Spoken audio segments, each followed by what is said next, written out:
Today we've got a laxative-based nuclear revenge. We'll let that one loose in a bit, but first, I revealed my ex-best friend's HIV status to everyone we knew. My ex-best friend betrayed me in every way that was possible. I still cannot believe that it took me that long to snap. I'm not sure about the exact time that she found out about her status, but I got to know her one evening in college. I was shocked when she told me. I never suspected that anything was going on. Okay, scratch that. I did suspect that something was going on, I just didn't know that it was that. My ex-best friend and I were in a friend group of 4 other girls, but she and I were the closest to each other. The other girls are also girls we've known for a long time, but my best friend would always tell me that she didn't trust them. We don't know what they say to one another's behind our backs, she would say. I would then try to assure her that we were fine. The girls were okay, we've known them a long time. It wasn't like a cult-like group. 3 of the other girls had best friends who were not even in our group, so it all made sense. We were hanging out because we all genuinely loved one another and had our backs. At least that was what I thought. I don't know, I just sometimes think they're jealous of how close we are. I didn't think so, but I always knew not to argue with my ex-bestie. Firstly, she's never going to give up. She would argue so much and even raise her voice. I hated arguments, especially loud ones, and I hate confrontations, so I would always avoid getting into an argument with her. When she told me about her status, I asked how I could be there for her, and she told me she just wanted to tell a friend because it was killing her to keep such a huge secret to herself. Ever since her revelation, she would tell me stuff about dating and all of that. She'd always talk to me about her romantic relationship, but after her revelation, it put a lot of things in context. She made me promise not to tell the other girls, and I assured her that I wouldn't. Of course, I meant it. I was ready to take her secret to the grave, and I knew she knew that too. That was why she told me anyway. If she didn't trust me, she would have never have told me anything. I knew her very well. Even in our friend group, she was known as the most secretive one. Interestingly, it's hard to figure out how secretive she was. She managed to tell very little, but would have you thinking you knew her. Even after she had told me about her status, she never mentioned how she got it, and I never cared. I was curious, but never enough to ask her. I just thought the best thing I could do at that moment was to be supportive. Right from the start, my ex-best friend was a very controlling, manipulative, and terrible friend. She was mean, especially to me. She was one of those people that was nice to everyone else and appeared to be quiet and unassuming to everyone else. But the people they lived with or were close to always got a taste of how mean they can be. I knew all of this, but she always managed to suck me in by pretending to be helpless and sad. If I was trying to talk to her about something she did, for instance, like making a passive-aggressive comment about me in front of our other friends, or give me a backhanded compliment, she would ignore me and immediately start talking about yet another guy who had dumped her after finding out about her status. I later learned that she never even told the guys she went out with about her status. We lived together for 6 months after graduating from college, and that was the first time I decided that I was going to cut her off. Living with her was too much work. She constantly drained me. She never even wanted to talk about my problems or whatever issue I was having. It always had to be about her and her numerous problems. Don't get me wrong, I would always be the friend that listens and wants to help my friends handle their problems, but hearing about her problems soon started weighing down on me. She did not just have personality problems, she also had issues with everyone. She always thought people were trying to suppress her or demean her. There was always an enemy somewhere, and I would take on the fight for her while she waited on the sidelines and pretended to be dumb. Sometimes she would go as far as going behind my back to reconcile with those I had confronted because of her, and even apologize to them while throwing me under the bus.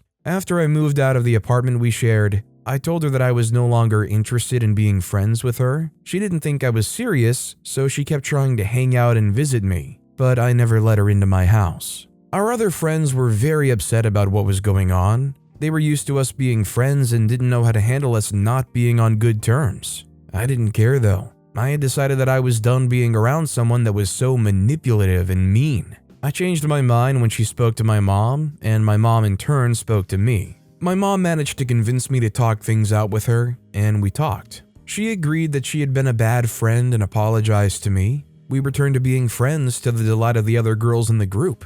At first, she was sweet as usual, but she soon went back to trauma dumping on me. She was constantly in my space and constantly talking about how our other friends, her dogs, and the world have been unfair to her. It was tiring, but I took it, especially since I felt bad for her. At the time, I was engaged and pregnant. She didn't have a lot of positive stuff going on for her, so I decided that the least I could do for her was to listen to her woes. After I got married, we lived closer to each other, so she visited me regularly. I miscarried my pregnancy. I still blame the huge, stressful wedding I had. It was a difficult time for me, and my friend was there for me all through it. I was glad that she was able to set aside her issues and be present for me, which strengthened our friendship.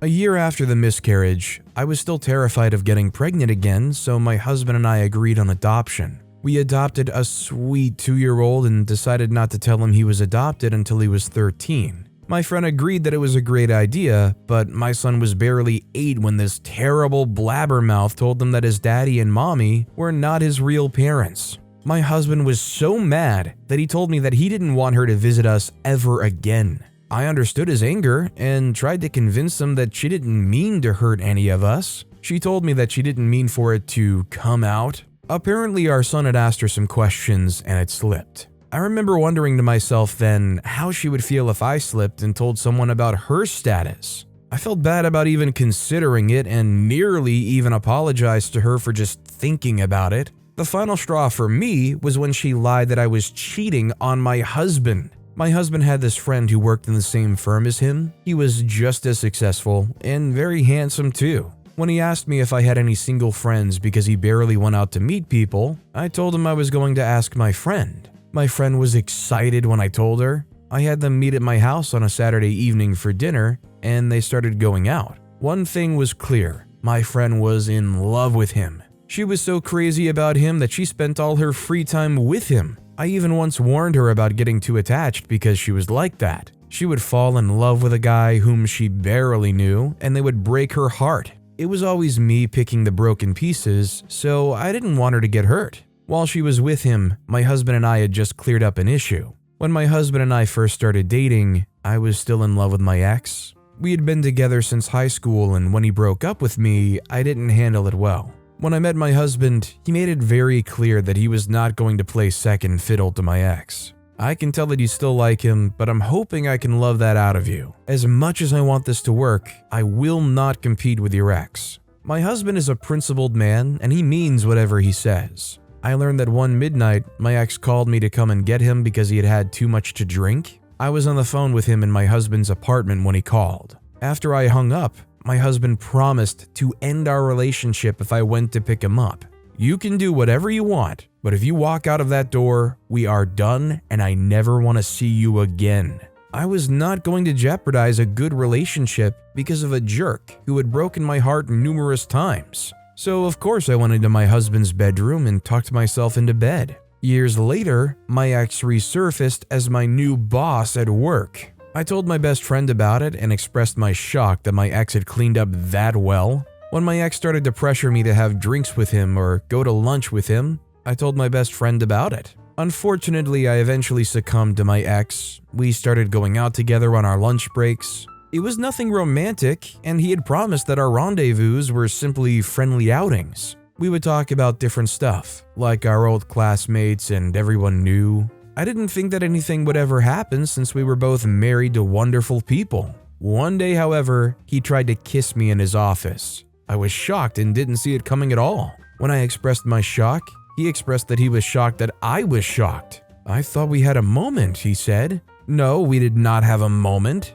Then what have we been doing together? We owe it to ourselves to see if there's something. I shut him down immediately and left. I knew that day that I had to tell my husband all that had been going on. That evening, I told my husband that my ex was now my boss and we'd been going out. He was very mad at me. I had expected him to be angry, but not that much. He started to talk about quitting my job and if I found that to be very controlling. My ex was not even the overall head. There was a strong hierarchy where I worked and I had other bosses. I managed to convince my husband that quitting my job would not be necessary. I'm sure what happened was that my husband confided in his friend, and his friend in turn told my best friend about it. It turned out that my best friend told my husband's friend that I'd slept with my boss many times. There was no reason for her to tell that lie, but she did. She also begged him to keep it a secret and not tell my husband. He couldn't not keep the secret from my husband, so he told him.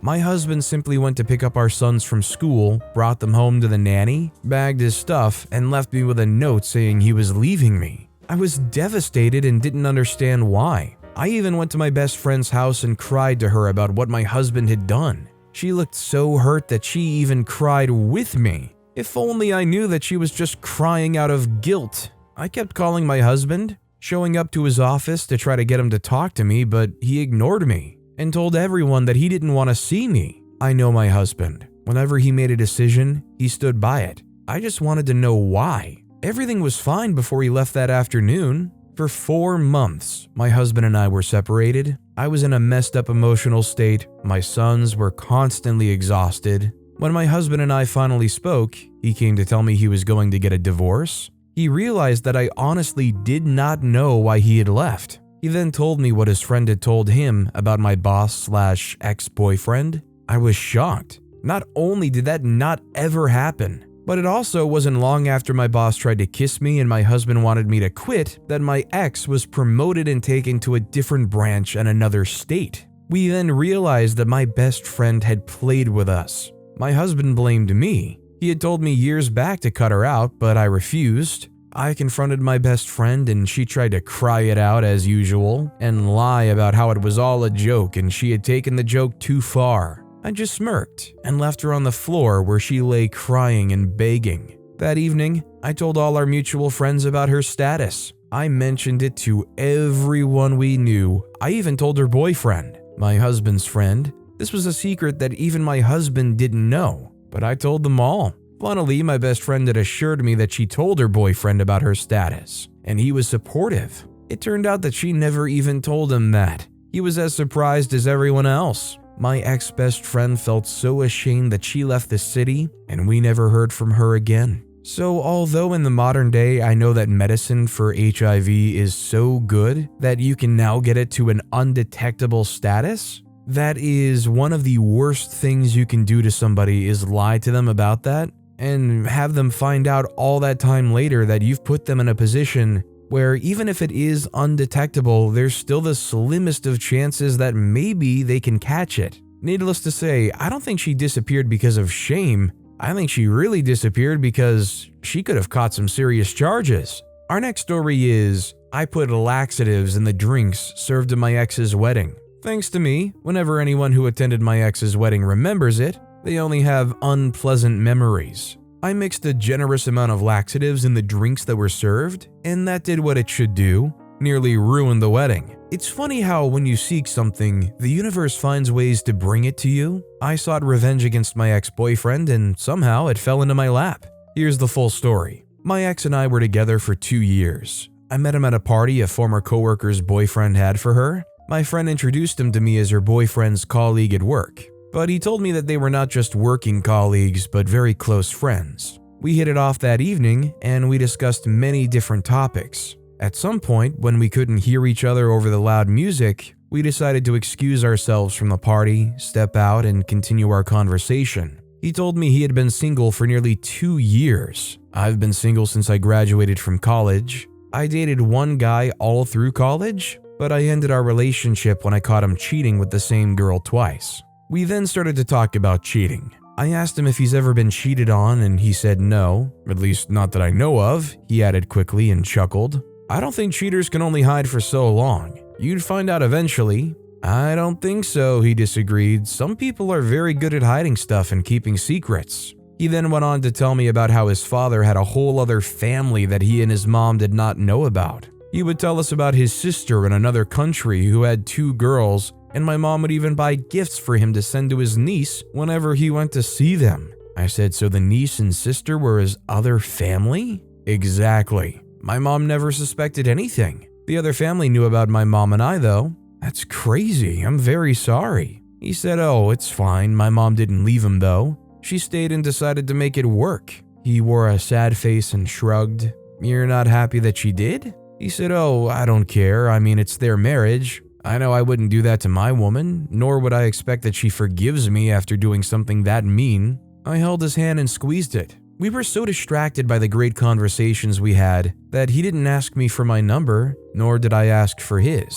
We said our goodbyes when we had to leave because my roommate was my ride and she had to work early the next morning. The next morning, my friend who was the birthday celebrant called me. "Listen, the guy you were with last night would not give my boyfriend some space. He's asked for your number so many times that my boyfriend is threatening to push him out of the office window. Is it okay to give him your number?" I laughed and said, "Yes, of course. Tell your man sorry about the bother." She said, "Oh, I'm not sorry. It's been a long time since you gave a guy that much attention, and I hope things work out between you two." I thanked her and hung up. The first thing that crossed my mind when I woke up that morning was that he didn't get my number. At some point, I decided that he probably wasn't as into me as I thought he was. Hearing that he's been pestering my friend's boyfriend for my number made me very happy. That night when he called me, I agreed to hang out with him for an hour. We started going out a lot and saw each other nearly every day that week. Things went very fast between us. He asked me to move in with him and I agreed, but I started to have second thoughts.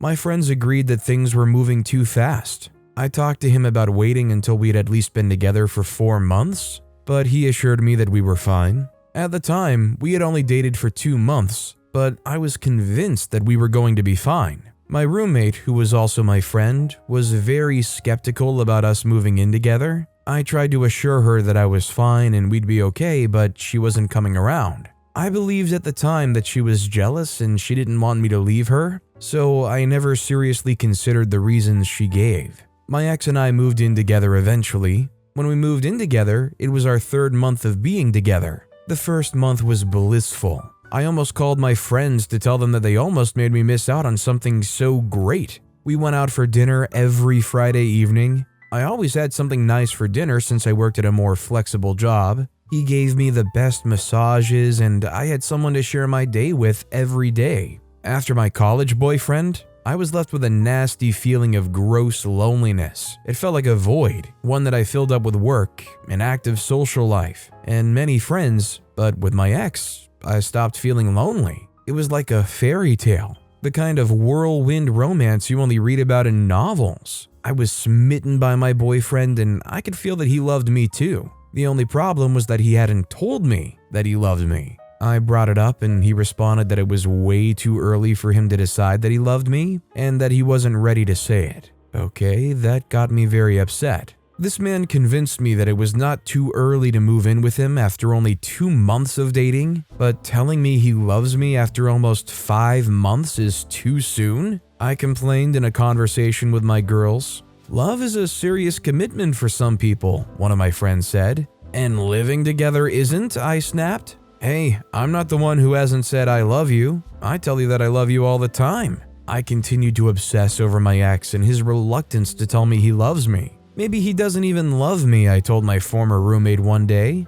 "Of course he does. Look, I was really skeptical about you both moving in together at first, but moving in with him is evidently good for you." I agreed with her. Our relationship was great as it was. I shouldn't ruin it by bothering so much about words. I stopped bothering myself about it until one Sunday afternoon, I was in the kitchen preparing lunch when I remembered I was supposed to text my sister about something. I walked up to the bedroom and heard my ex say, "I love you," to someone he was talking to on the phone. I knew it wasn't his mother because as soon as he heard me coming, he quickly dropped his phone and pretended that he wasn't just on a call. "Who was that?" I asked. The weird way he dropped his phone still hadn't registered at the time. "Oh, it's work."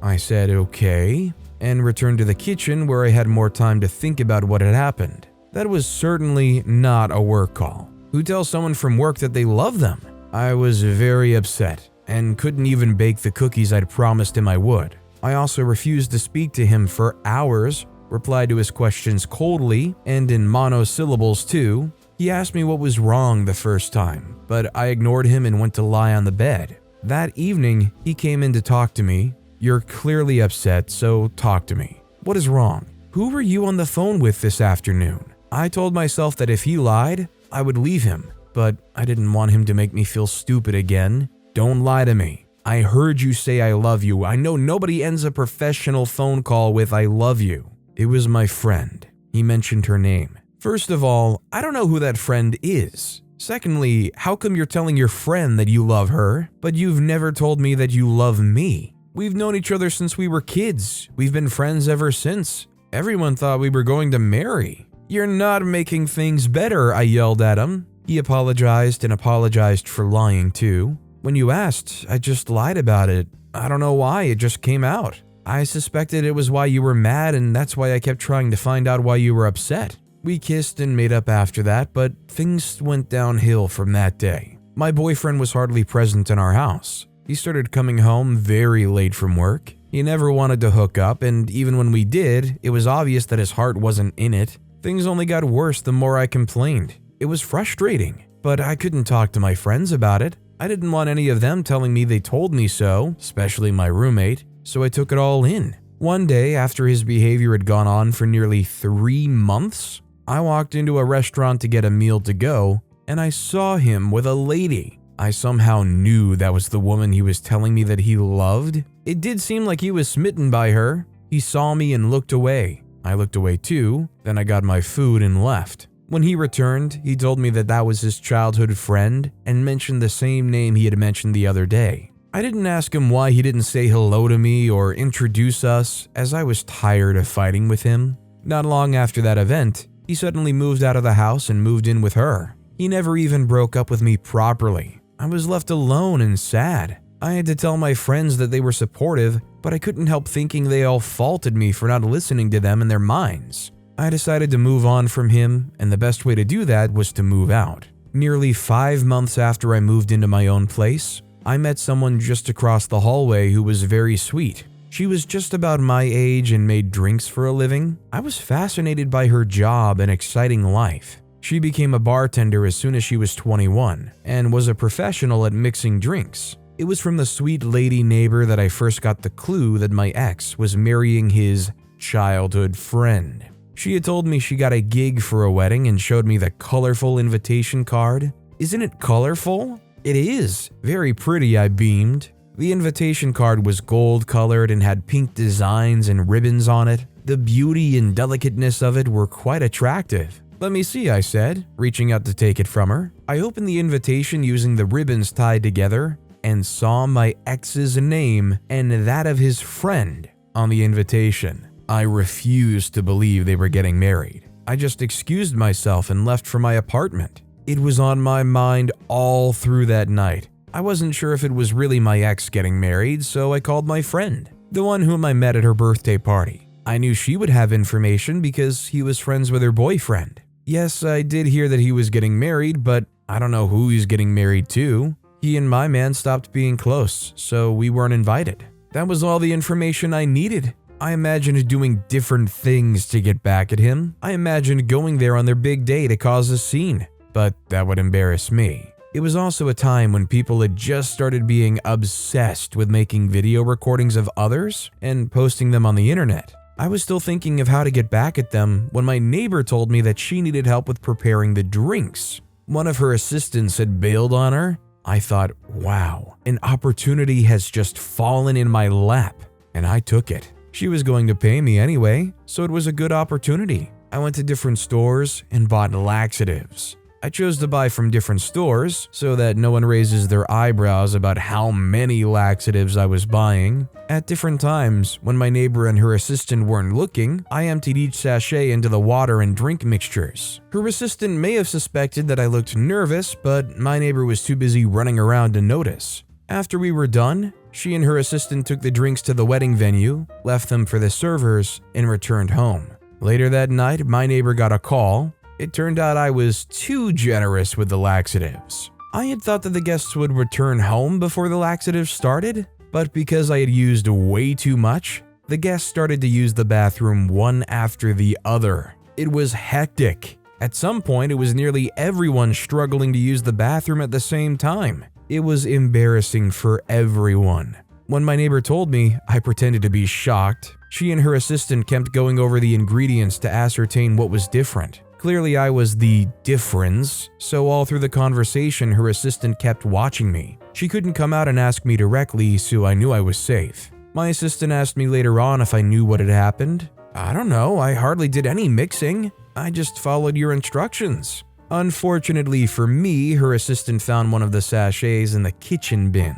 She came to my room asking why I would do that to her, and if I wanted to sabotage her career. No, look, I'm sorry, this isn't about you at all. I had told her when we met about my ex, so I admitted what I had done to her. She admitted that she could do the same, but not at the expense of her friend's career, so she cut me off. I regret my actions, but only because my friend cut me off. Needless to say, this puts a whole new spin on explosive nuclear revenge. Even if OP had only put a little bit in, let's be real, everybody's different. There probably still would have been a number of people at that venue who, even with just a little bit of this laxative, would immediately have to rush for the bathroom. It's definitely, from an ethics point of view, a terrible thing that OP did this. I mean, who knows what some medication some of those people might have been on that in some way, shape, or form that laxative could have interacted with. Or God forbid somebody's allergic to something in those laxatives. But I guess, seeking revenge and feeling scorned the way OP did might maybe make you blind or desensitized to worrying about that stuff, I don't know.